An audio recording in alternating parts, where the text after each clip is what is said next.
in detail.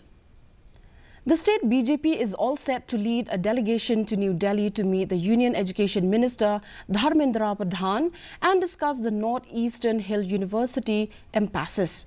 Confirming this, senior Meghalaya BJP legislator and Cabinet Minister A.L. Hek has informed that he will visit Delhi on November 24th as part of a state BJP delegation.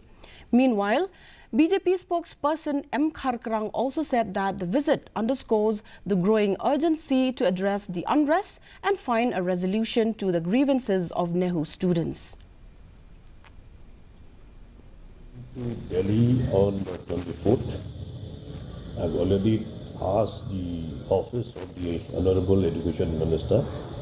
So they have assured me from the office that he will be available on those days. So definitely, if they give me a time on the 24th, well and good. If not, 25th, 26th also, I am there in Delhi to brief for the NEHU issue. And also at the same time, I have already told our Prabhari also.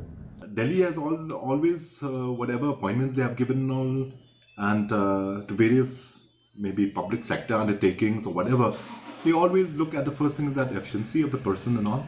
And if this is happening in NEHU, then it's not a good sign. But definitely the government will definitely take action and ensure that NEHU comes back to what it was in the earlier.